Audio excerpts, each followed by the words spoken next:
Halo teman ngopi, kali ini kita akan membahas alur cerita film yang berjudul yang rilis pada tahun 2009. Sebelum lanjut, seperti biasa jangan lupa ngopi agar mata kita jernih memandang.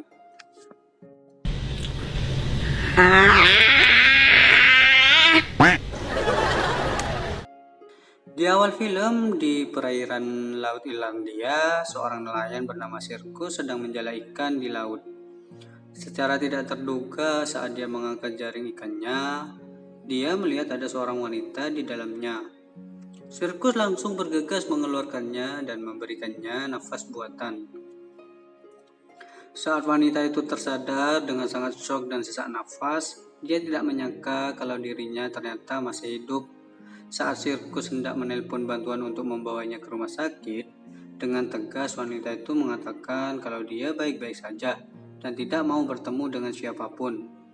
Sirkus menanyakan namanya, namun wanita itu tidak mengingat siapa namanya. Dia membawa wanita itu ke rumah kosong punya almarhum ibunya. Karena masih memiliki urusan, Sirkus pun kemudian pergi meninggalkan wanita cantik itu. Di sana, Sirkus mendatangi rumah mantan istrinya, Maura, untuk menjemput anak perempuannya yang bernama Annie untuk pergi berobat. Annie menderita penyakit gagal ginjal. Dalam masa pengobatan, Annie rutin melakukan terapi cuci darah.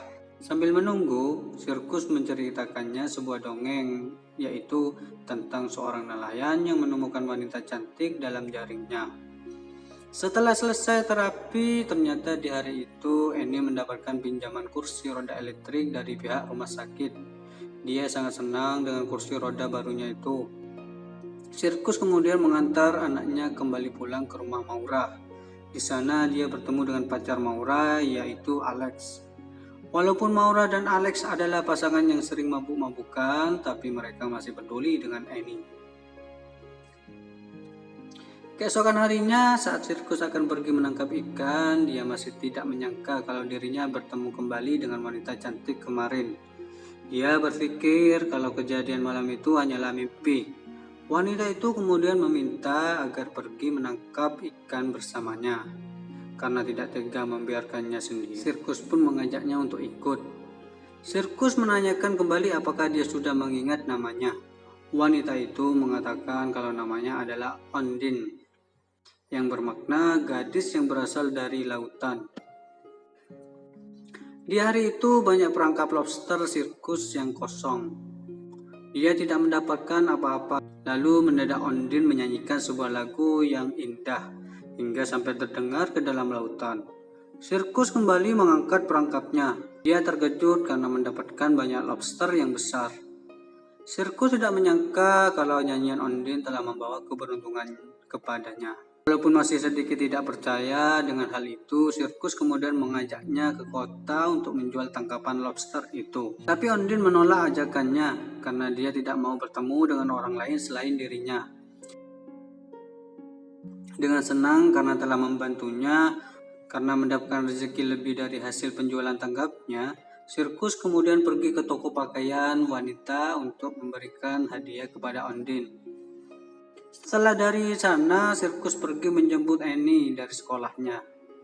Ketika dia akan mengantarkannya pulang, Annie malah mengajaknya untuk balapan dengan kursi rodanya itu. Dalam perjalanan pulang, Annie meminta ayahnya kembali menceritakan lanjutan dari cerita dongengnya kemarin. Annie menganggap kalau wanita yang diceritakan itu adalah Saoirse, yaitu makhluk mitologi, seekor anjing laut yang dapat berubah menjadi manusia. Akhirnya ini telah sampai di rumah dan Sirkus terus melanjutkan perjalanan menuju ke rumah ibunya. Annie penasaran, dia curiga kalau cerita yang dia dengar adalah dari kisah nyata ayahnya sendiri. Dia kemudian pergi mengikuti mobil ayahnya itu dan menemukan kalau mobilnya berhenti di rumah neneknya dulu. Sirkus membawakan makanan dan memberikan hadiah pakaian yang ia beli tadi kepadanya. Ondine berterima kasih kepada Sirkus atas kebaikan hatinya dan memberikan kecupan pipi kepadanya. Dengan salah tingkah dan malu, Sirkus kemudian pergi dari sana. Di sisi lain, Annie mulai curiga kalau ayahnya telah menyembunyikan sesuatu darinya. Dia kemudian pergi ke perpustakaan untuk meminjam banyak buku mengenai kisah Selkie, yaitu makhluk mitologi hewan laut. Di hari itu, Sirkus menyempatkan dirinya pergi ke gereja untuk bertemu dengan pastor. Dia bercerita mengenai wanita yang ia temukan di laut. Keesokan harinya, Annie kembali pergi ke rumah neneknya untuk mencari tahu yang disembunyikan oleh ayahnya. Dari kejauhan, dia telah melihat seseorang yang sedang berenang di sana. Saat keluar dalam air, Ondine terkejut melihat seorang anak kecil yang sudah ada di hadapannya. Dengan kecakapan berbicara dari buku yang telah ia baca, Annie menganggapnya bukanlah seorang manusia melainkan Selkie. Mereka kemudian saling berkenalan. Ondine tampak kebingungan dengan semua hal yang Annie katakan. Seakan-akan ia tahu semua hal tentang dirinya ini. Mengetahui kebenaran Ondine, alasan mengapa dia ada di daratan dan tidak mau kembali ke dalam lautan itu, karena dia telah kehilangan mantel lautnya. Saat ini akan pulang, Ondine memberikan kecupan pipi kepadanya. Di sore hari diperlihatkan seorang pria asing yang tampak seperti sedang mencari sesuatu di kota.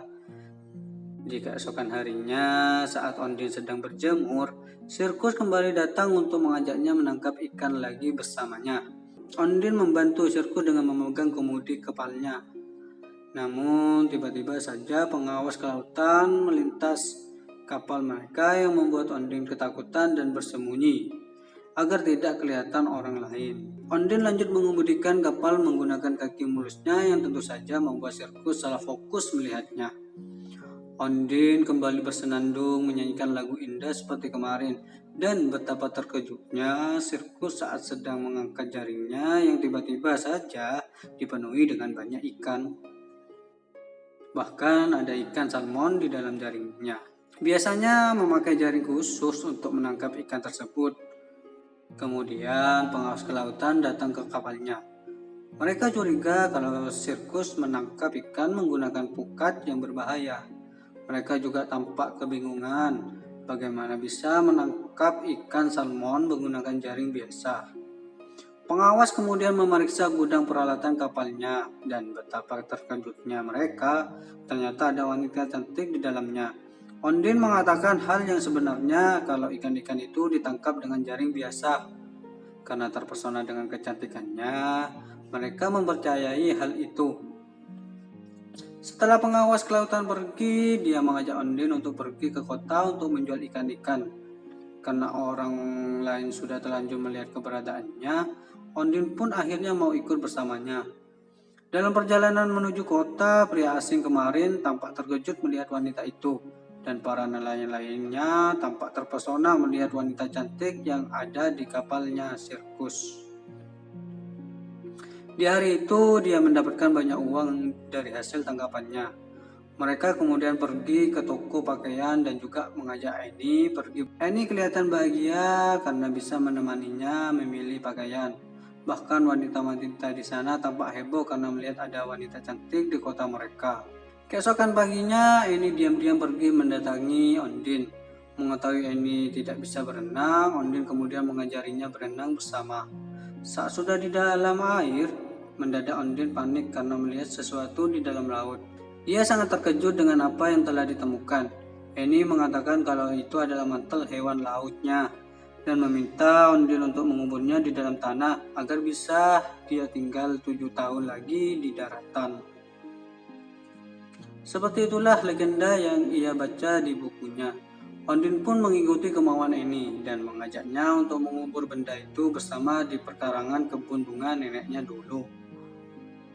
Dia meminta kepada Annie untuk merahasiakan hal tersebut. Di hari itu, Sirkus mengajak mereka berdua ke acara festival di kota. Saat di kapal, Annie menceritakan kisah Selkie kepada ayahnya dan meminta agar Ondine mengakui kalau dia sebenarnya adalah Selkie. Tetapi dengan tegas Ondine menyangkal kalau dia bukanlah Selkie. Di acara festival, pria asing kemarin sedang sibuk mencari wanita yang dia lihat kemarin. Ketika telah sampai di acara festival, Annie meminta bukti kepada Ondine kalau dirinya memang bukanlah Selkie. Dengan mengendari kencang kursi rodanya, Eni dengan sengaja menjatuhkan dirinya ke dalam laut. Ondine segera melompat untuk menyelamatkan Eni. Sirkus pun panik dan segera berlari menyusul mereka. Dan akhirnya Eni berhasil selamat dari kejadian itu. Dengan menggigil kedinginan, dia berkata kepada ayahnya kalau Ondine bisa bernafas di dalam laut. Ondine tidak menyangka kalau Eni berani nekat untuk membuktikan hal itu. Sirkus kemudian mengantar Eni pulang ke rumah Maura dan mengatakan kalau dia terjatuh karena mengejar bebek. Dia kemudian mengantar Ondine pulang ke rumah ibunya. Sirkus menceritakan kepada Ondine mengenai pengalaman hidupnya dulu, yaitu dia seorang pecandu alkohol yang membuat dirinya sampai tidak mendapatkan hak asuh anaknya. Karena penyakit yang diderita ini membuat hidupnya berubah. Di malam itu, Sirkus tidak bisa menahan aura kecantikan Ondine, hingga akhirnya mereka melakukan tempel-tempelan bersama Ondine. Merasakan kebahagiaan saat bersama Sirkus, di derasnya hujan, dia pergi membasahi tubuhnya.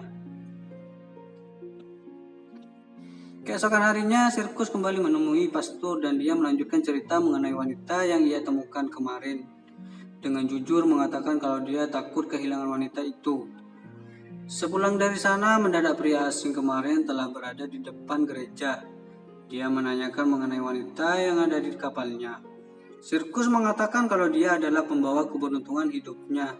Pria asing itu langsung pergi meninggalkannya. Di hari itu, Sirkus kembali pergi menemani Ani melakukan terapi cuci darah. Setelah tiba di rumah, ternyata Maura tidak ada di rumahnya, tetapi Eni tahu di mana keberadaan ibunya. Kemudian mereka berdua pergi ke sana. Ternyata ibunya sedang berada di bar bersama dengan pacarnya Alex. Mereka sibuk bermain biliar dan minum. Sirkus meminta agar Eni bisa tinggal bersamanya, namun Maura tidak mengizinkannya. Dia mengejek Sirkus dengan menyuruh pulang agar bertemu dengan putri duyungnya itu. Eni meyakinkan ayahnya kalau dia akan baik-baik saja. Ketika Ondine sedang tidur, mendadak dia terkejutkan dengan kehadiran sebuah mobil. Dia bergegas keluar dari rumah dan pergi bersembunyi. Ternyata yang datang adalah pria asing kemarin. Dia telah mengetahui keberadaan Ondine tinggal. Saat Sirkus tiba di sana, betapa terkejutnya dia karena keadaan dalam rumah itu sudah hancur berantakan. Dia langsung pergi berteriak mencari keberadaan Ondine. Akhirnya dia menemukannya sedang duduk di dalam terowongan sungai. Ondine memberitahu kalau suaminya datang mencari untuk menjemput dirinya. Sirkus kemudian memintanya untuk membuat permohonan agar suaminya pergi dari sana. Seperti apa yang Eni ceritakan kepadanya. Tapi Ondine malah membuat permintaan agar Eni tidak sakit lagi. Sirkus tersanjung dengan permohonan itu.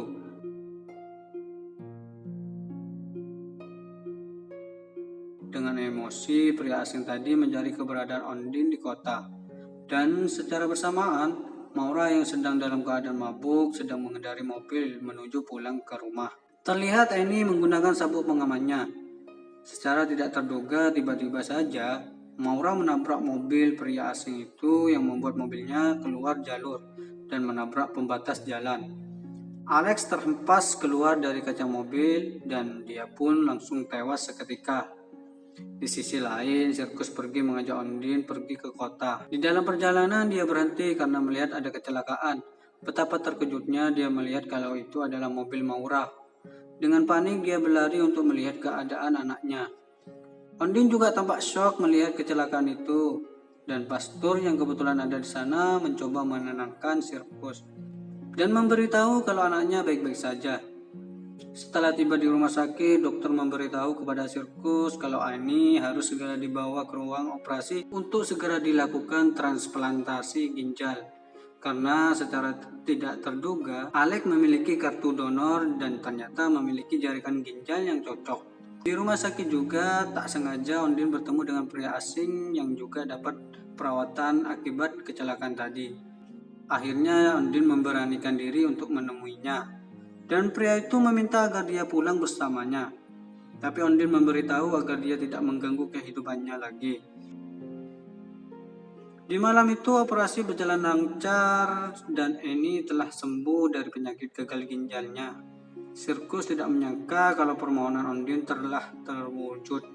Keesokan harinya, Sirkus menemani Maura menaburkan abu kremasi Alex ke laut.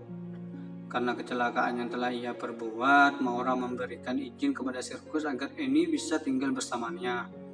Tapi dengan syarat Ondine tidak boleh bersamanya. Maura kemudian mengajak Sirkus untuk menemui bersamanya. Awalnya Sirkus menolak, tapi karena Maura memaksa demi menghormati pemakaman Alex, dia pun akhirnya mengikuti kemauannya hingga larut malam. Sirkus berada di bar. Dalam keadaan mabuk, dia kemudian pergi menemui Ondine yang sementara telah tinggal di kapal ikan. Karena Ondine masih ketakutan dikejar pria asing itu. Sirkus kemudian langsung menghidupkan kapalnya dan membawa Ondine ke pulau Mecucuar, tempat biasanya anjing laut berkumpul agar dirinya bisa aman di sana. Setelah sampai di sana, saat Ondine sedang duduk termenung, Sirkus kembali ke kapalnya dan langsung pergi dari pulau itu.